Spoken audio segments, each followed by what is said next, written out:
Apocalipse capítulo 3, versículo 14, diz assim então, ó. Escreva esta carta ao anjo da igreja, aonde, gente? Em Laodiceia. Esta é a mensagem daquele que é o Amém, a testemunha fiel e verdadeira, a origem da criação de Deus. Sei de tudo que você faz. Você não é frio, nem quente. Desejaria que você fosse um ou outro, mas porque é como água morna, nem quente nem fria, eu o vomitarei de minha boca. Você diz, sou rico e próspero, não preciso de coisa alguma. E não percebe que é infeliz, miserável, pobre, cego e está nu. Eu o aconselho a comprar de mim ouro purificado pelo fogo, e então será rico. Compre também roupas brancas, para que não se envergonhe de sua nudez. E colírio para aplicar nos olhos, a fim de enxergar. Eu corrijo e disciplino aqueles que amo. Por isso, seja zeloso e arrependa-se. Preste atenção. Estou à porta e bato. Se você ouvir a minha voz e abrir a porta, entrarei e juntos faremos uma refeição como amigos. O vitorioso se sentará comigo em meu trono, assim como eu fui vitorioso e me sentei com meu Pai em seu trono. Quem tem ouvidos para ouvir o que o Espírito diz às igrejas. Vamos dizer pela última vez isso? Quem tem ouvidos para ouvir o que o Espírito diz à igreja. Feche os seus olhos, Espírito Santo de Deus, e nós estamos aqui com os nossos ouvidos abertos, Pai. Eu quero pedir em o nome do Senhor Jesus, se ainda, Pai, há algum ruído tentando atrapalhar essa pessoa de ouvir a Tua voz nessa noite, eu peço agora, Pai, que o Senhor venha calar esses ruídos, que o Teu Espírito Santo venha falar conosco, tratar ao nosso coração, que seja noite de arrependimento, de reconhecimento, seja noite, meu Deus, de refazer a rota e entrarmos no Teu caminho, Pai, porque nós reconhecemos que só o Senhor é o caminho, a verdade e a vida, e só o Senhor tem as palavras de vida eterna, palavras essas que nós precisamos ouvir nesta noite. Então fala conosco em nome de Jesus, amém. Amém?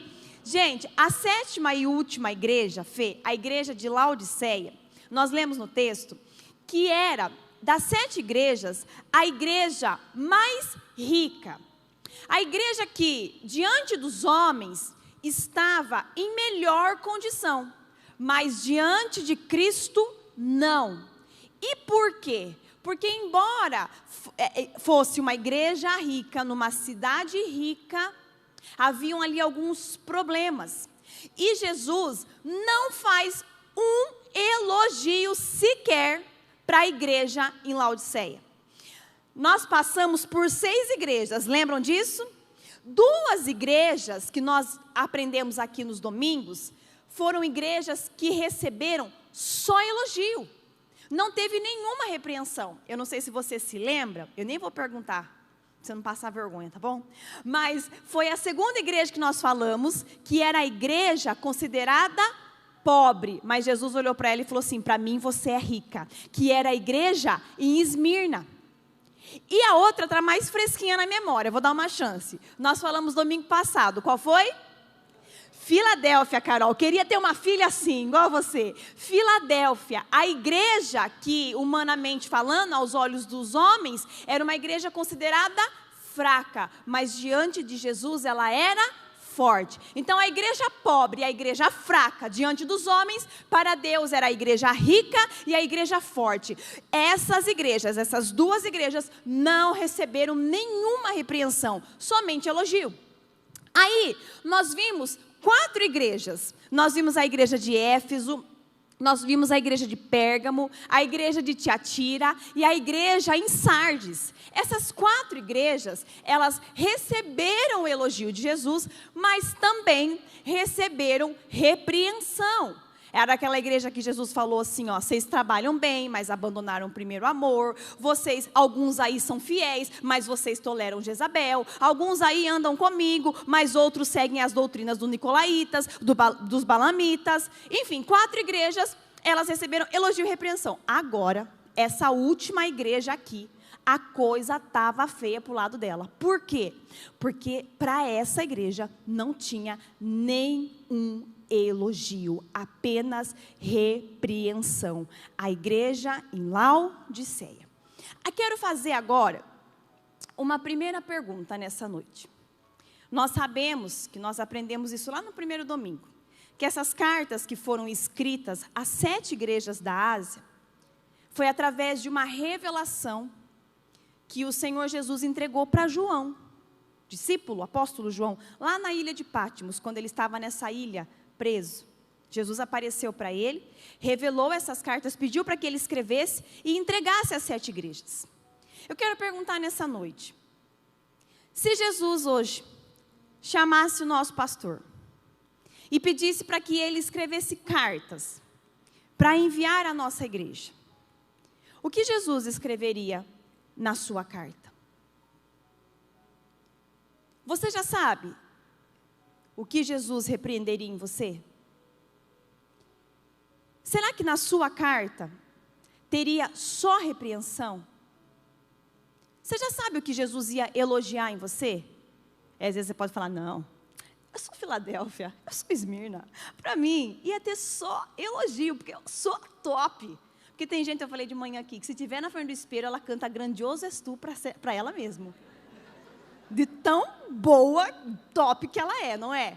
Se esse é o seu caso, eu já quero dizer, eu acho que eu quero adiantar aqui, que Jesus já te repreenderia pelo orgulho. Até porque, quando a gente acha que a gente é o tal, a gente está bem, com Deus nós estamos feios na fita. Não é verdade? Mas eu pergunto para você, se Jesus escrevesse uma carta para você hoje, o que é que ele diria? O problema de Laodiceia era o orgulho. Era uma igreja que se achava. Eles eram autossuficientes. E por que eles eram orgulhosos? Por que eles se achavam? Por que eles eram autossuficientes? Porque a igreja em Laodiceia ficava numa cidade rica. A cidade de Laodiceia era uma cidade famosa, uma cidade poderosa. Por quê, gente? Porque primeiro ela era um importante centro bancário. Sabe o que aconteceu com Laodiceia? Alguns anos depois de Cristo, Laodiceia foi destruída por conta de um terremoto. Destruída. E aí, Roma ofereceu ajuda, diva, para reconstruir Laodiceia. Sabe o que os laodicenses falaram? Obrigado, valeu, a gente não precisa de ajuda. Nós aqui somos suficientes, nós temos dinheiro suficiente, nós conseguimos dar conta aqui do nosso problema. E de fato foi o que aconteceu. A cidade foi reconstruída, a cidade se reergueu sem nenhuma ajuda financeira externa, apenas com o dinheiro próprio deles. Só que isso fez com que aquela cidade se tornasse ainda mais orgulhosa, arrogante, a ponto de achar que não precisavam nem de Deus. E aí vem Jesus, a partir do versículo 17, que nós lemos aqui, para a igreja e para a cidade que se considerava rica, poderosa, autossuficiente, Jesus fala assim, mas para mim vocês são pobres, cegos e nus. E ainda acrescenta mais 2 coisas, infeliz e miserável. Por que é que Jesus disse isso? Então vamos lá. A igreja, a cidade, a igreja era rica. Jesus falou assim, mas para mim vocês são pobres. Por quê? Porque a primeira coisa que eu disse, era um grande centro bancário, eles conseguiram se reerguer, eles se gabavam disso. Só que quando Jesus fala assim, ó, vocês podem ter dinheiro, mas para mim vocês são pobres, Jesus estava deixando bem claro que existem coisas nessa vida que o dinheiro não vai comprar. E Jesus deixava mais claro uma coisa ainda, não importa quanto de dinheiro você pode ter, você é pobre se você não tem um relacionamento correto diante de Deus. Essa é uma verdade que as pessoas precisam entender, porque infelizmente dentro da igreja nós temos pessoas que podem estar indo bem financeiramente e confundir abundância financeira com a aprovação de Deus. Você ter bastante dinheiro não tem nada a ver com você estar sendo aprovado por Deus ou você estar bem diante de Deus. Deus está olhando o nosso coração. Deus quer te abençoar, Ele quer te honrar, Ele quer te prosperar. Claro, sim. Daqui a pouco nós vamos ouvir testemunhos de pessoas fiéis a Deus, que Deus tem feito. Mas o problema é quando a pessoa acha que bênção tem a ver somente com dinheiro. E muitas até chegam a achar que não precisam de Deus porque tem dinheiro. Sabe, gente, alguns anos atrás, eu contei aqui de manhã, eu recebi uma ligação de uma mulher. Mulheres, não façam isso em casa. Eu recebi uma ligação de uma mulher, alguns anos atrás, que ela queria fazer uma denúncia. Por isso que eu falei, não façam isso em casa. Ela queria fazer uma denúncia, Alexandre.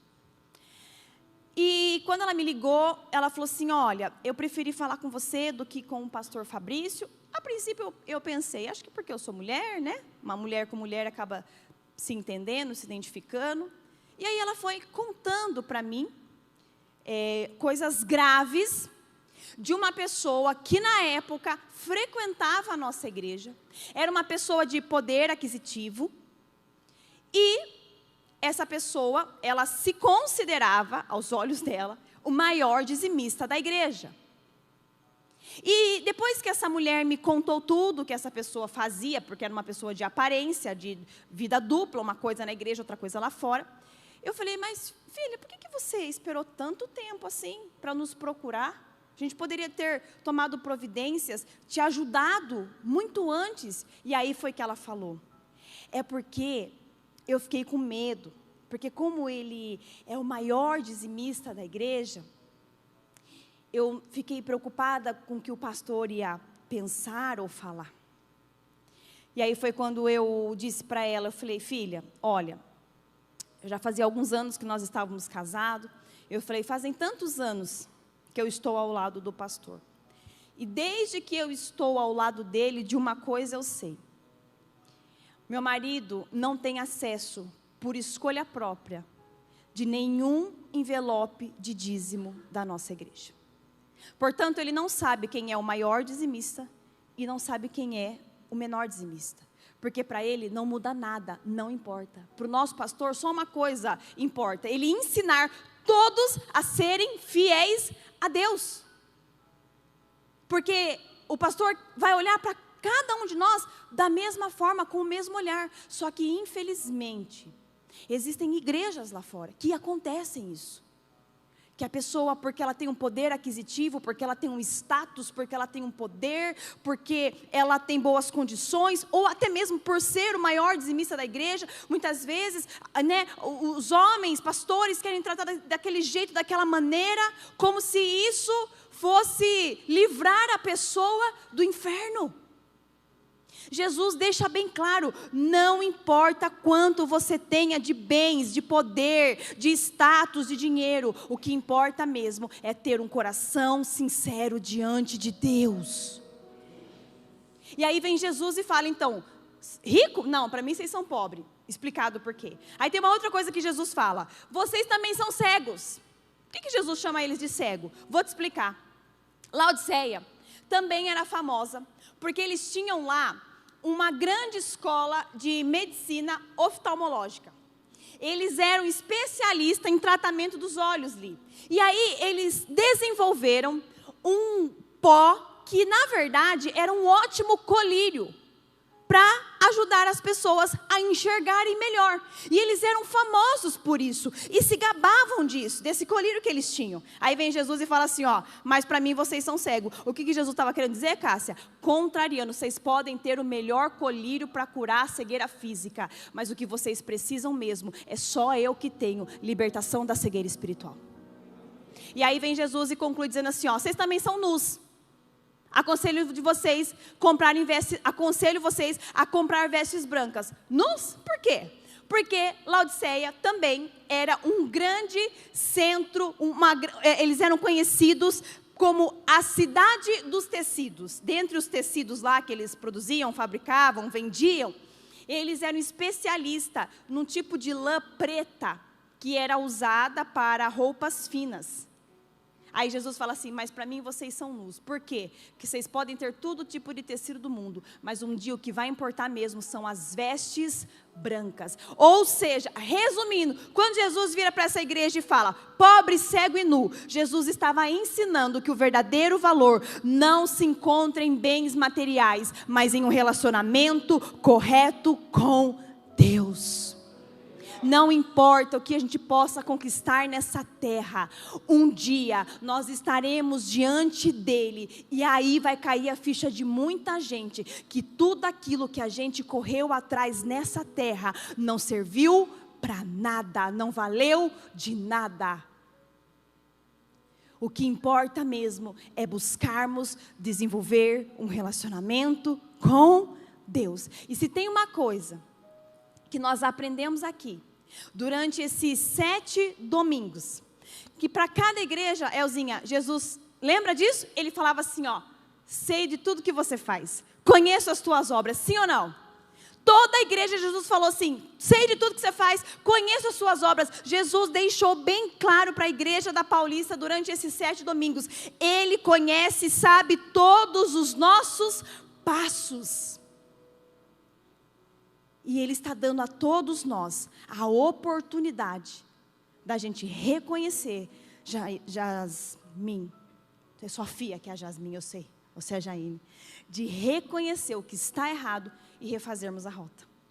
Agora, qual que era o grande problema da igreja em Laodiceia? Além do orgulho, além da arrogância, além da autossuficiência, o grande problema de Laodiceia está no versículo 15, quando Jesus fala assim, ó, sei de tudo que você faz, você não é frio nem quente, eu desejaria que você fosse uma coisa ou outra, mas você é morno, e por ser morno, eu vomitarei de minha boca. Tá, você vai entender.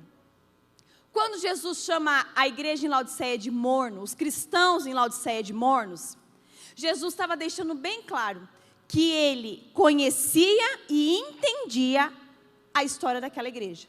Jesus chamava eles de morno para mostrar que Ele queria fazer com que os cristãos entendessem o quão prejudicial era o caminho que eles estavam trilhando. Por quê? Vamos lá.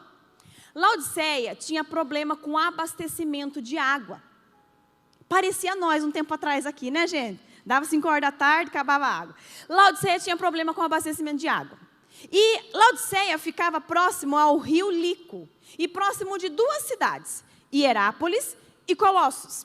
Hierápolis era uma cidade que tinha águas quentes e termais. E Colossos tinha águas frias e refrescantes. Então, Laodiceia, por ter esse problema, Raquel, com o abastecimento de água, criou-se uma estrutura chamada aqueduto, para transportar a água de cidades e trazer até Laodiceia. E de onde vinham essas águas? Destas 2 cidades, Hierápolis e Colossos. Só que eu acabei de dizer, Hierápolis tinha água quente, água termal para uso medicinal. Colossos tinha água fria, refrescante. As 2 cidades, Kelly, forneciam água para Laodiceia. Só que quando misturava a água quente de uma cidade com a água fria de outra, como é que chegava a água em Laodiceia? A água chegava morna, ou seja, não chegava quente, não servia para uso medicinal. Não chegava fria, não servia para refrescar. Chegava morna, não tinha nenhuma utilidade. Da mesma forma que uma pessoa que tem uma fé morna não serve para nada. Quando Jesus fala assim, ó, porque você é morno, estou a ponto de vomitar de minha boca. A igreja, os cristãos em Laodiceia, causavam náuseas em Jesus. Quem aqui já tomou café morno? A expressão de vocês já me diz que é uma coisa ruim. Mas tem uma coisa pior do que café morno. Coca-Cola morna. O que você faz? Sabe aquele dia que você está morrendo de calor? Sabe, Sandra? Tá aquele calorão, né? Você quer se refrescar. Ai, você vê lá uma neguinha lá, pega a Coca-Cola, põe no copo, a hora que você toma, tá morna. O que você faz na hora, gente? Joga fora, sim ou não? E o café morno? Também, por quê? Porque café para ser gostoso tem que ser quente. Coca para refrescar tem que ser gelada. É a mesma coisa. Uma fé para ter efeito, ela precisa ser quente. Senão nós vamos causar essa mesma expressão em Deus que você acabou de fazer do café morno e da coca morna. E aí eu quero falar nessa noite. Aí você vai falar, mas você não falou ainda o que você quer falar aqui? Que eu estou falando. Mas eu quero concluir dizendo, aprendendo com Laodiceia sobre o perigo da mornidão. Eu quero ajudar você a identificar nessa noite se você tem sido um crente morno. E a primeira coisa que gera mornidão espiritual, com base nisso que nós acabamos de ouvir em Laodiceia, é a mistura. A mistura de duas temperaturas de água gerou água morna. Da mesma forma, na vida de um crente que não se separa, mas se mistura, é um crente morno. Jesus alertou sobre isso. Jesus falou, Ingrid, do perigo da mistura em Mateus 9, 16 e 17. Quando Jesus diz assim, ó, não se coloca remendo novo em roupa velha. Você vai estragar o tecido, vai perder o remendo e vai perder a roupa. E não se coloca vinho novo em odres velhos, porque vai fermentar, vai estourar, você vai perder o vinho e vai perder o odre. O que Jesus estava falando aqui, gente? Sobre o perigo da mistura. Em outras palavras, Jesus estava querendo dizer, o novo de Deus não cabe em velhas práticas. Quando você vem para Jesus, é necessário vir de coração aberto e renovar a sua mente. Porque se você não renova a sua mente, e quando você vem para Jesus, você frequenta a igreja, mas continua com velhas práticas, você se torna um cristão morno. Isso não faz bem nem para você, nem para quem está à sua volta.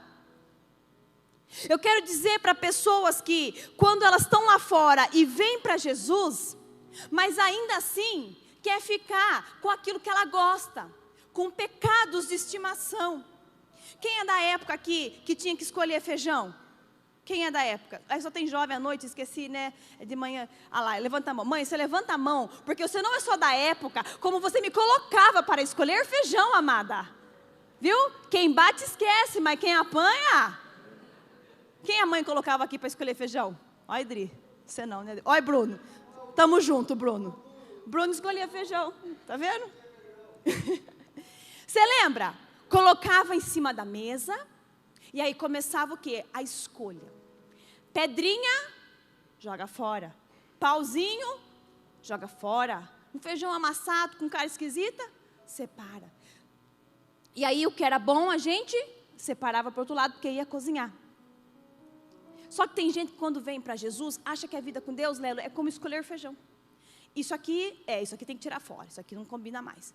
Não, isso aqui dá para passar, isso aqui é legal, isso aqui até parece que é de Deus. Ah, quem falou que não é? Não está na Bíblia, mas me faz bem. E começa a fazer essa mistura. É necessário abandonar a velha vida, a velha prática. Acho que nos 12 dias eu preguei aqui, vocês até deram risada, mas eu falei assim, tem gente que quer misturar as coisas. No domingo dá uns glória, mas no sábado toma uns gole. A mão que levanta aqui no domingo para adorar o Senhor, é a mão que talvez está apontando o dedo lá na segunda. A mão que está levantando aqui para adorar o Senhor, é a mão que está lá, ó, roubando, prejudicando alguém. Os pés que pisam no domingo na casa do Senhor, são os pés que no sábado pisou em lugares que o Espírito Santo não pode entrar. Não dá certo. É necessário abrir mão da velha vida, da velha prática, ainda que foi algo agradável, gostoso, bom para você. Mas não só de quem estava lá fora e vem para Jesus e tem que abandonar a velha vida. Mas existem pessoas que estão dentro da igreja, cresceram na igreja, mas num determinado momento começam a buscar lá fora outras coisas. Por quê? Porque às vezes ela tem tanto tempo de igreja, tem tanto tempo de crente, como diz por aí, crente velho vira diabo. Mas às vezes a pessoa tem tanto tempo ali de conversão, que ela acha que chega um momento da vida dela que ela precisa começar a ter novas experiências, conhecer outras coisas, para ver como é. E aí vira uma salada, uma mistura, e se torna um crente morno. Pare de ficar buscando em outros lugares, de ficar batendo em outras portas. Se você precisa de alegria, só o Senhor pode te dar. Se você precisa de cura, só o Senhor pode te curar. Se você precisa se livrar dos seus traumas, das suas dores, o Senhor tem a solução para você. Ele deixou bem claro: eu sou o caminho, a verdade e a vida. Ninguém vem ao Pai senão por mim. Ele é o único, Ele é suficiente. Ele é tudo aquilo que você precisa. Aleluia! Você não precisa buscar lá fora, em relacionamentos, em métodos, em nada. Aqui dentro tem tudo o que você precisa. O Senhor é suficiente. Ele é suficiente. Pare de querer misturar as coisas, de trazer para a sua vida aquilo que parece ser do bem, mas não é de Deus. Que parece ser bom, mas não faz bem. Jesus deixou claro isso. E da mesma forma que essa mistura de águas não servia nem para curar, nem para refrescar, uma fé morna não produz nada de bom, Fábio, nem para você e nem para os outros. Então, primeira coisa que nós falamos é a mornidão causada pela mistura. Aprenda, no reino de Deus não existe neutralidade. Ou você é de Deus ou você não é. Não tem esse negócio de ficar em cima do muro. Até porque o muro é de quem? O muro é do diabo. É noite que você precisa se posicionar e descer desse muro. E eu espero que você escolha descer para o lado de Deus. Porque Ele está esperando você. Ele está dando chance e oportunidade. A segunda coisa que gera mornidão espiritual. Então a primeira é a mistura. Segunda coisa que gera mornidão espiritual. Acomodação. E aí, gente, por que a mornidão espiritual é perigosa? Por que você está falando os perigos da mornidão espiritual? Porque a mornidão, ela é confortável. E o conforto gera o quê? Acomodação. Imagina uma panela com água fria e eu coloco essa panela no fogo alto. Depois de poucos minutos, o que acontece com aquela água? Ela começa a ferver, borbulhar, sair fumaça, sim ou não? Ela fica quente. E aí se eu pego essa mesma panela e tiro ela do fogo e coloco em cima de uma pia, o que acontece em poucos minutos com essa água? Ela esfria, ela se torna morna. O que eu quero que você entenda é que a igreja é onde acende o fogo e faz você queimar. Só que quando você sai daqui, você precisa continuar com a chama acesa. Porque se você deixa para se aquecer só quando vem na igreja, quando sai lá fora, se você não busca Deus, você esfria. Então o que eu quero dizer com isso? Que se você vem na igreja, mas não busca Deus em casa, você se torna um crente morno. Se você lê a Bíblia na igreja, mas não lê a Bíblia em casa, você é um crente morno. Gente, hoje cedo eu preguei isso, depois eu pensei à tarde, eu falei, e não é que eu fui muitos anos crente morna? Muitos anos. Cresci na igreja. Cresci, 1 ano de idade, minha mãe estava apresentando eu para Jesus no altar. Mas eu digo para vocês, que passei bons anos da minha vida, sem ler a Bíblia em casa. Sem ter muito tempo de oração em casa. Era uma crente, nunca fui muito envolvida em coisas muito mirabólicas, pecados, coisas erradas, coisas do mundo, não. Mas não sabia. Era uma crente morna, porque deixava para ler a Bíblia e orar, só quando vinha na igreja. E se você ainda tem essa prática, eu convido a você a abrir o seu coração nessa noite e falar, Senhor, e ser humilde e reconhecer, eu tenho sido morno. É por isso que as coisas não dão muito certo comigo. Porque eu vou na igreja, só que quando eu saio do meio do fogo, eu não mantenho a chama acesa. Eu deixo o fogo queimando lá na igreja. E aí quando você deixa para voltar a esquentar, só no próximo culto que você volta. E aí é trabalho dobrado. Então se você vem na igreja, mas não busca Deus em casa, você é um crente. Mas agora, eu também quero falar com você que está aí online, com todo respeito, sem te ofender. Mas se você busca Deus em casa e também não vem na igreja, você também é um crente morno. O culto online, ele alcança, o culto online é uma bênção. Se você está viajando a trabalho, viajando a passeio, está visitando um familiar, se você está acamado, nós temos as mamães recém-paridas aí, com os bebezinhos que ainda não tomaram vacina, estão acompanhando o nosso culto online, as pessoas que estão acamadas, por exemplo, a querida Rose, que não vê a hora de estar aqui, ore pela Rose, gente, da irmã Raquel, ela está operada, ainda não tem condição de estar aqui no nosso meio, mas chora para estar. O culto online é para você, mas se você assiste online só porque você acha que é confortável, eu sinto dizer, mas eu preciso dizer, você tem sido um crente morno. Algumas quartas-feiras atrás, eu contei a história. Dizem, como se pega uma rã, para matar uma rã. Não sei se vocês se lembram, eu até brinquei, falei, sopa de perereca, eu vou ensinar a fazer. Mas dizem a história que se fosse para você pegar uma rã, você não pode pôr ela na panela com água quente. Porque o que vai acontecer? Ela vai sair? A Elza tem cara de sitiante, de quem entende bem dessas coisas, de rã, de sapo. O que acontece, Elza? Comeu muita rã? Sério? Mas rã é coisa de rico comer rã, não é coisa de sitiante. Quem já comeu rã aqui, gente? Nossa, que igreja! Meu Deus, vocês são exóticos. Meu Deus. Eu prefiro ficar escolhendo meu feijãozinho lá, viu? Mas dizem que se você pegar uma panela com água fervendo e colocar a rã, ela vai sair pulando, você não vai pegar. O esquema funciona o seguinte, você pega uma panela com água fria, põe ela lá dentro e liga o fogo bem baixinho. A água, ela vai o quê? Aquecendo, ficando gostosa. A rã vai gostando, pastor Josmar. Diz que ela nada de barriga para cima, ela nada de barriga para baixo, porque está muito confortável. Se a sua vida espiritual está confortável, cuidado. Na verdade é uma armadilha de Satanás para te matar, para te pegar. Aqueça a chama da sua fé a partir de hoje. E aí Jesus conclui dizendo, eis que estou à porta e bato. Por que Jesus estava na porta batendo? Sinal que ele estava do lado de fora.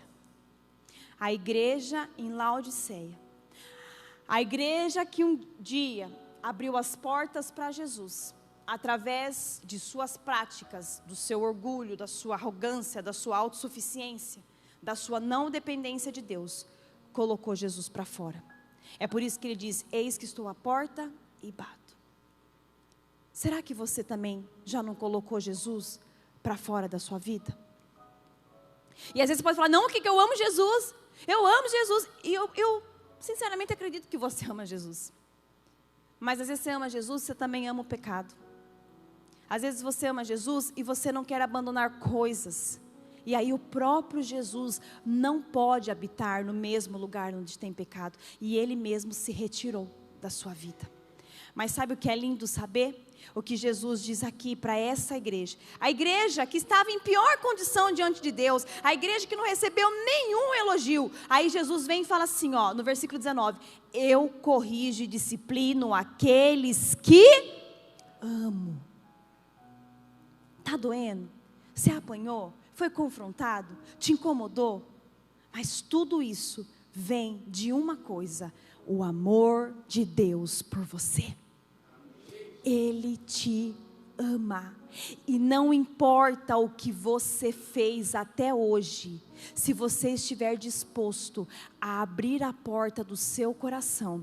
Ele está dizendo, Pati, que Ele vai entrar. E você vai cear com Ele. a igreja que estava em pior condição, para mim, foi a igreja que recebeu a melhor promessa.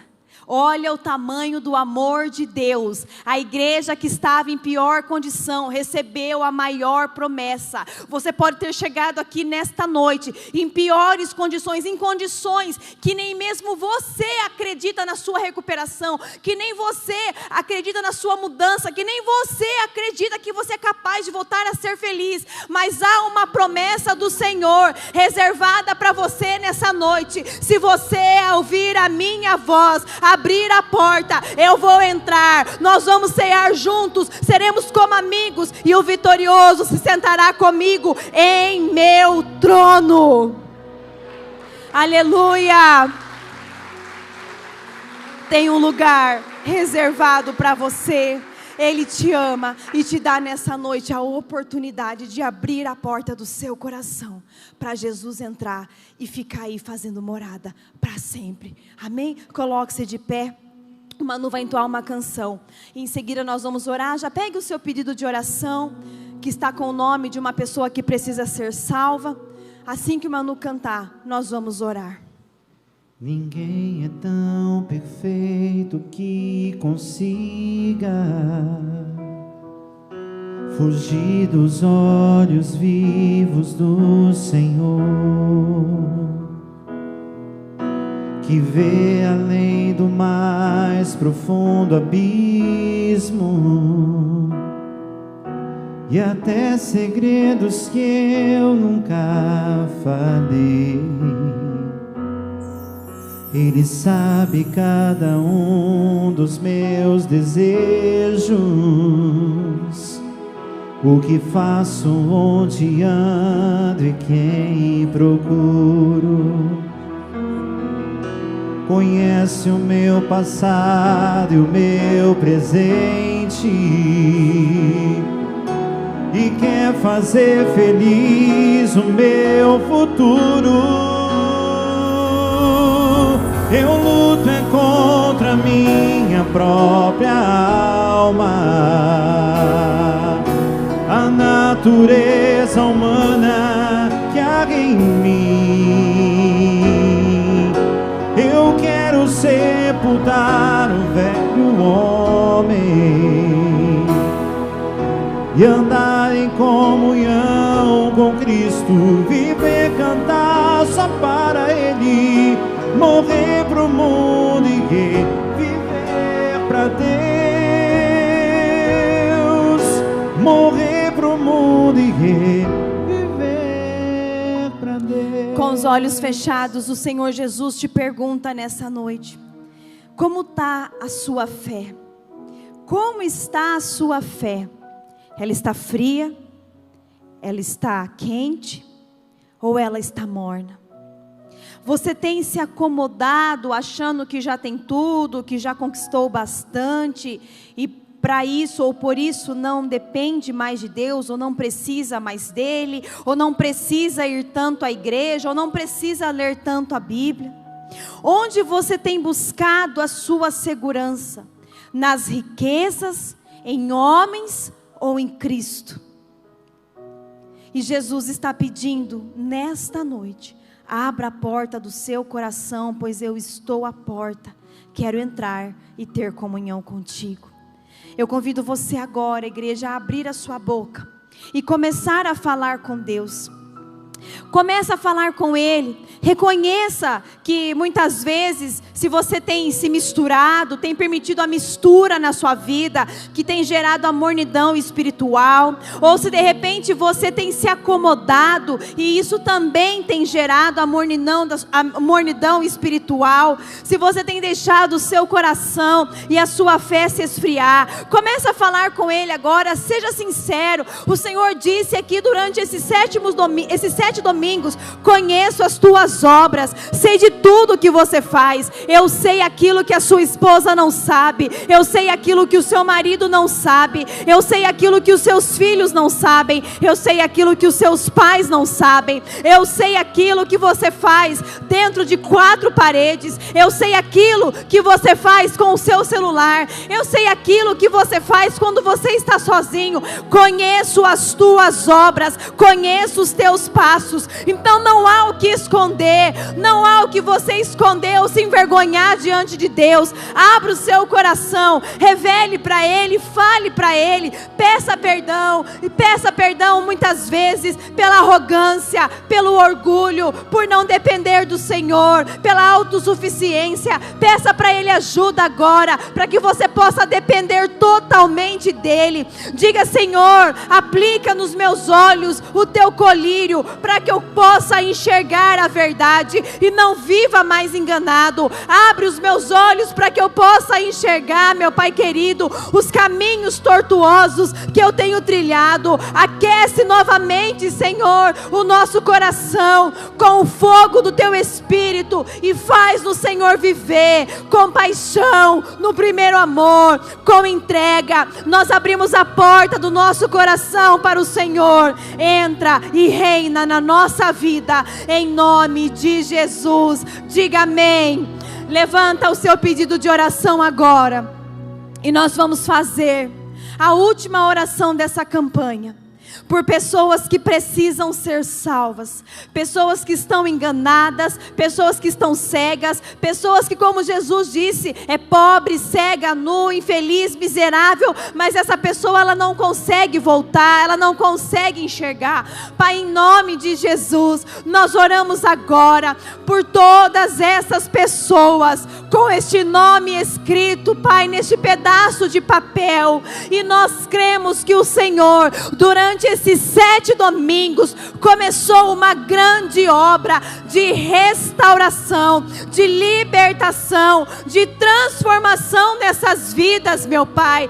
Toca, meu Deus, em cada pessoa. Liberta, meu Deus, esse marido que está perdido nos vícios, esses filhos que estão perdidos, meu Pai, nas coisas erradas. Meu Pai, visita os amigos, os familiares, os parentes, pessoas, meu Deus, que talvez elas não têm coragem de entrar numa igreja, porque talvez não se sintam dignas, se sintam sujas, mas que agora o teu Espírito Santo alcance e complete a obra que o Senhor já começou em cada vida. Em nome do Pai, do Filho e do Espírito Santo nós oramos e te agradecemos. Diga amém.